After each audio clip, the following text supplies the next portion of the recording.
आज सातारा जिल्ह्याचे पालकमंत्री शंभूराज देसाई यांचे पत्रकार परिषदेत बोलतानाची बाईट ऐकली आणि त्यांनी जे सांगितलं त्याच्या शेजारी मंत्री मकरंद आबा होते आणि त्यांनी सातारा जिल्हा परिषदच्या अध्यक्ष निवडीतला जो ठराव सांगितला आणि तो ऐकला आणि स्वतः पालकमंत्री म्हणतायत की प्रशासनानं लोकशाहीचा खून केला.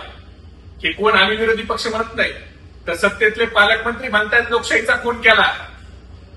आणि मदत व पुनर्वसन मंत्री आणि पालकमंत्री सांगतायत की आमचे सदस्य आत केलेले पोलिसांनी उचलून बाहेर आणले आणि 10 पोलीस हे पालकमंत्र्याला आणि मदत व पुनर्वसन मंत्र्याला धरून वळत होते.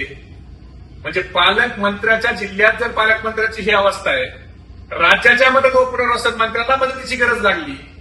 हे कुठं घडतंय तर हे स्वर्गीय यशवंतराव चव्हाण साहेबांच्या सातारा जिल्ह्यात घडतंय.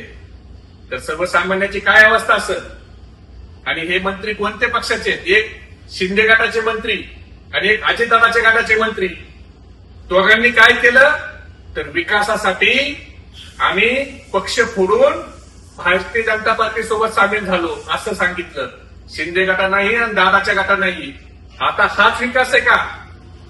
शिंदे गटाने आणि अजितदादाच्या गटाने आता विचार करावा साताऱ्याच्या घटनेवरून की ह्याच विकासासाठी तुम्ही भाजपसोबत गेले होते का? तुमच्यासोबत जे घटना घडली ती कुणी केली? ही भारतीय जनता पार्टीनं त्या ठिकाणी केली. अरे सातारा जिल्ह्यात स्वर्गीय यशवंतराव चव्हाण साहेब असतील, पृथ्वीराज बाबा असतील, असे अनेक मुख्यमंत्री, राज्यपाल, मोठाले मंत्रीपद ज्या सातारा जिल्ह्यात आले त्या सातारा जिल्ह्यात सत्तेचा घोडा उन्माद हा कधीच झालेला नसेल.